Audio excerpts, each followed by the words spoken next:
Morning. Hi, everyone. I know that I'm dark. I don't know how to fix that. I don't have really good lighting here, but I was trying to get near the window so you could see out where we're staying. And I'm still eating my oatmeal, but I'm waiting for people to hop on. Hi, everyone.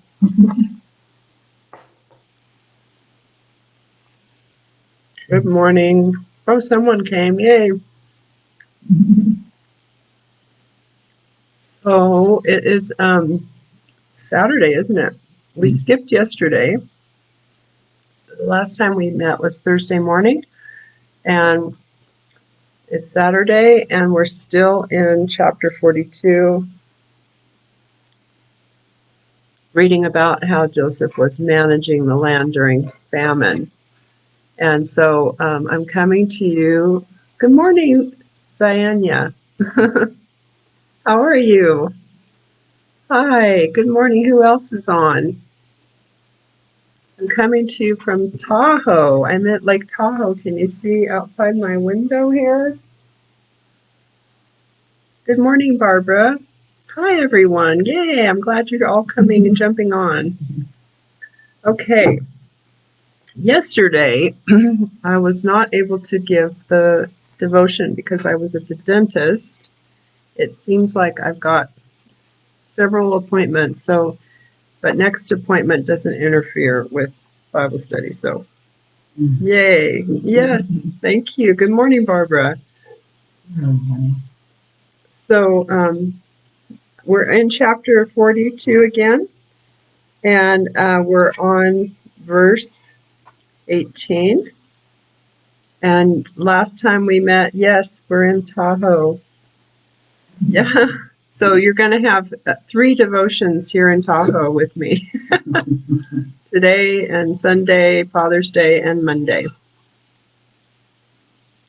So, okay, so we're going to start reading here on page 117 if you have your book, on the second column, and we're talking about how Joseph tests his brothers. Yesterday, on our way here, we arrived last night around 6. We stopped in Placerville. Placerville is one of the little towns on the way to Tahoe, and we were able to see Becky. And Becky's on here quite a bit with us in our Bible study. So I hadn't seen her in 15 years, like some of you I haven't seen in such a long time. So we got to say hello. I'm so sorry this is dark. I don't know what else to do, but you can see I have my happy shirt on. There's more light right there. We'll do it like that. You'll see half of me. Okay, let's start reading. On the 3rd day, Joseph said to them, "Do as I say, and you will live. I'm a man who respects God. If you are honest as you say you are, then I will keep just one of your brothers here in confinement, while the rest of you carry grain home for your starving families. You must return with your youngest brother so that I may verify your story and that you may not die." So they agreed to do so. All right, with Joseph standing there, they began to speak among themselves, so he could hear them. And they were speaking in a different language because he had been using an interpreter to speak to them. But he knew what they were saying. And they said, "Look what's happened to us. We're being punished for what we did to Joseph so long ago." The guilt sets in. We heard his cries of anguish and saw the agony of his soul when he begged us for mercy, but we turned a deaf ear. That's why all this trouble has come upon us. Then Reuben spoke up, and he was defending himself, and he said, "Didn't I tell you not to sin against the boy, but you wouldn't listen? So now we're paying the price for his murder?" They had no clue that Joseph understood every word, for he'd been speaking to them through an interpreter. So he's kind of finding out their hearts, whether they know it or not. Deeply affected by what he heard, here is Joseph's response. He began to weep and hurriedly left their presence. So he was uncontrollably weeping and had to leave the room.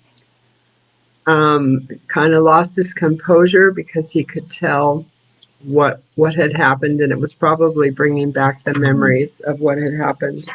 And after he had composed himself, he returned to them, and pointing to Simeon, good old Simeon, said, "This one will remain here."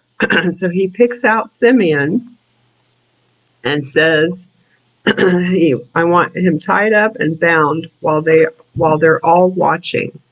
So he is tying up and binding Simeon, and everybody else has to watch. And then Joseph gave them orders to have their bags filled with grain. So they did get their food that they needed.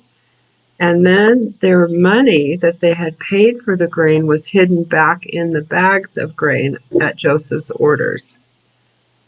He gave them provisions for their journey home. And after this was done for them, they loaded their donkeys with the bags of grain and departed. So this isn't normal. This is not what you would do if someone was coming from another land to buy grain during a famine. You would keep the money, obviously, to pay for it, but he actually paid for it himself. Let's read what the notes say here.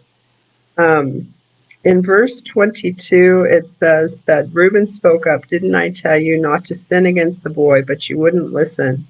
So now we're paying for the price of his murder." And in the notes it says, "Now comes the reckoning of his blood." So they still think that their brother is dead, of course, and they're now believing that they're having to pay for the murder of their brother. And so then in verse 24, it says, deeply affected by what he heard, Joseph began to weep and hurriedly left their presence. After he'd composed himself, he returned to them, and pointing to Simeon, he said, "This one will remain here." And then he had him tied and bound while they all watched. Let's read what the author says about this verse. Joseph wanted to be sure they would return to Egypt, number one. So he was making sure they were going to go back. Simeon's name means he who hears. If you remember, long ago when we found out their names, by keeping Simeon, Joseph is showing that they lost their hearing. They don't have the brother with them that can hear what's really going on. Also, Joseph was testing them to see if they would abandon Simeon as they had abandoned Joseph. He doesn't know if they're really going to come back for him or not. So this is a test. And then just one second, let me get this off my screen. Sometimes people text me right in the middle, they don't know. And then while in prison, Simeon would have lots of time on his hands to listen and to discern. Simeon was known for his cruelty, and he possibly was the one that led the way in their persecution of Joseph. So back in Genesis 34, we read about Simeon and Levi. In verse 25, it talks about how Dinah, let me find, Dinah had been taken and mistreated, and so Simeon and Levi couldn't stand that their sister had gone through this, and they came in and slaughtered Hamor, his son Shechem, the one that really loved Dinah and wanted her as his wife. And so he acted rash, harsh, had anger that led to murder, and he was the person that would have been the most violent in their family. And we read about that again in chapter 49 when we get to the end of this book. And so that's why he was held back, because he was also being restricted from acting out again. So Joseph kind of knew what he was doing here in picking Simeon. and separating him from Levi, which was his cohort in crime, So then in verse 25, it says that the 9 brothers left for Canaan, and Joseph gave them sacks of grain for their journey. At his orders, his brothers' money it was replaced back in the sacks of grain. Gave it right back to them. And Joseph paid for the grain himself, for he loved his brothers, and his secret love paid for their debt, which I love that. I want to read you something also from the Passion Translation. So remember we had said that the whole New Testament is translated in the Passion Translation. So is Psalms, so is Proverbs, so is the Song of Solomon. And last year we went through the whole book of Isaiah. And Isaiah is so beautiful in the Passion Translation. It comes in a small book like this if you want to get it. Or you can go on my timeline, actually, and you can find every single chapter. We did the devotion on it last year, but I want to go to Isaiah 55:1 and read to you what it says here. It says, "Listen, are you thirsty for more? Come to the refreshing waters and drink. Even if you have no money, come buy and eat. Yes, come and buy all the wine and milk you desire. It won't cost you a thing. Why spend your hard-earned money on something that can't nourish you, or work so hard for something that can't satisfy? So listen carefully to me, and you'll enjoy a sumptuous feast, delighting in the finest of food." This is the action that Joseph was taking, but this is also how we come into salvation, where it's not we who paid for our salvation, but Jesus. Just like the brothers didn't pay for their grain, but Joseph actually paid for their grain. They tried, but he didn't allow them to pay for it. And neither can we pay for our own sins. Only Jesus can do that. This is a beautiful scripture, and this is the Passion Translation version of it. So you can look at that if you want. You can find the Passion Translation if you Google it. You can go to Bible Gateway. That's a place where you can read any translation you want. So BibleGateway.com, and then just put in the search Passion Translation, and it will show you all the scriptures right there. So, all right. So we just saw Joseph once again being like Jesus, and it says they deserved no grain, they deserved no money, but mercy prevailed. The money in the sacks was also a part of Joseph's wise plan to test his brothers.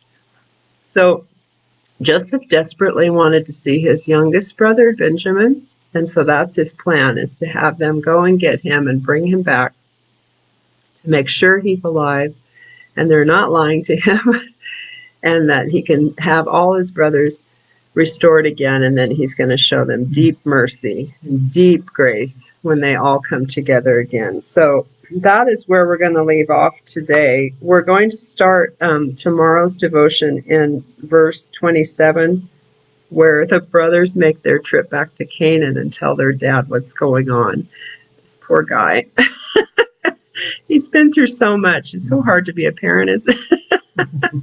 So I just wanted to say, it's wonderful being here in Tahoe. I don't even know where we should go. I've had so many people tell me neat things to try and to look for and to see. And this is our first day. I'm sure I'll have stories to tell you tomorrow.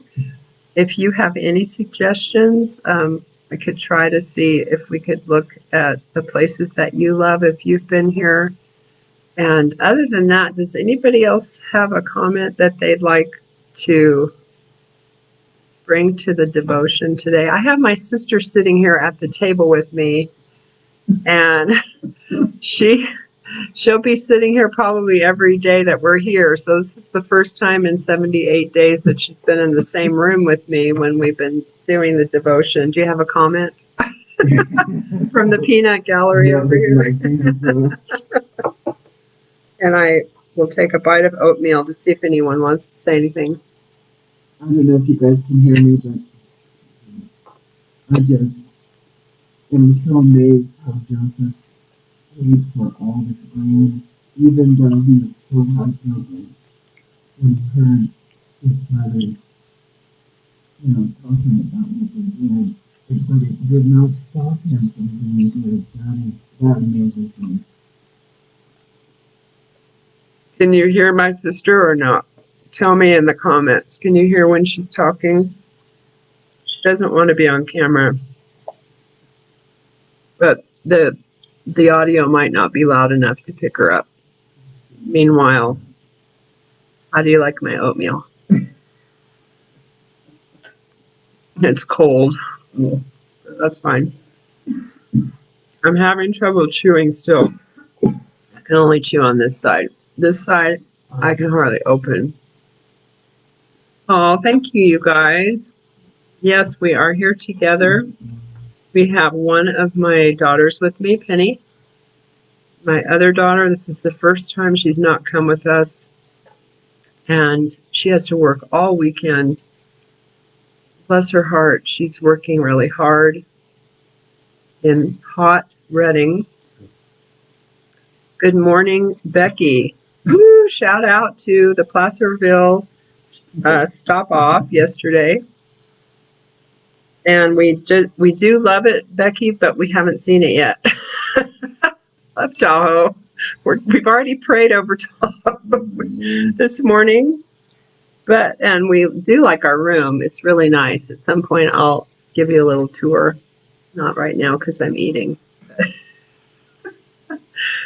But what else? Anybody have a comment about Joseph and his brothers? Mm-hmm. Who eats on camera? I don't know. My daughter said that.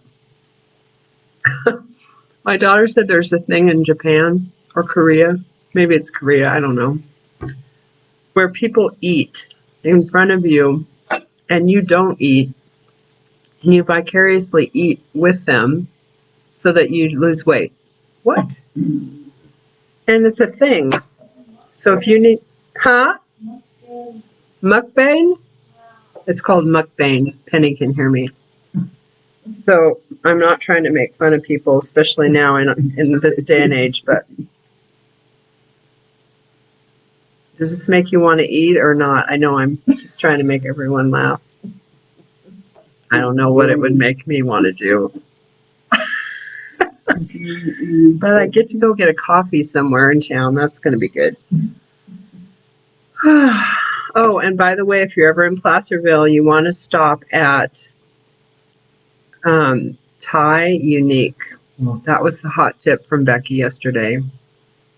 And both my sister, I did not have any, but both my sister and Penny got something to eat, and they said it was the bomb. So thank you. Emerald Cove. Okay, we have to hit Emerald Cove, Barbara said. Okay, that's seems to be the consensus. Did anyone hear Gail when she was talking? Or Barbara said no, you can't hear you. So that was too low. Okay, sorry. We'll make a comment another time. All right. So anybody have anything else they want to share?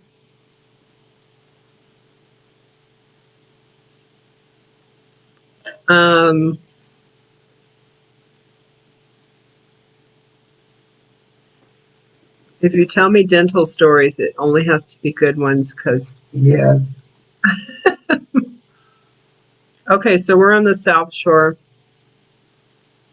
We're in a suite we're in Nevada. I didn't realize we were going to be. Well, I did know we were going to be in Nevada, but it's so funny when you're on GPS. You're driving and it goes, "Welcome to Nevada." So you cross the state line, you don't even know it. But we did.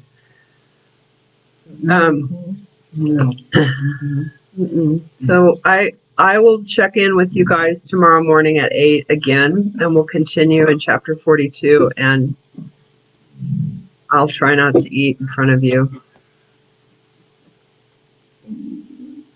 Camp Richardson rents boats. Okay, good to know.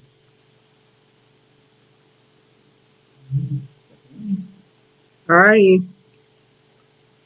This is my sign for goodbye. Have a good day, you guys. And I'll see you tomorrow. Alrighty, bye.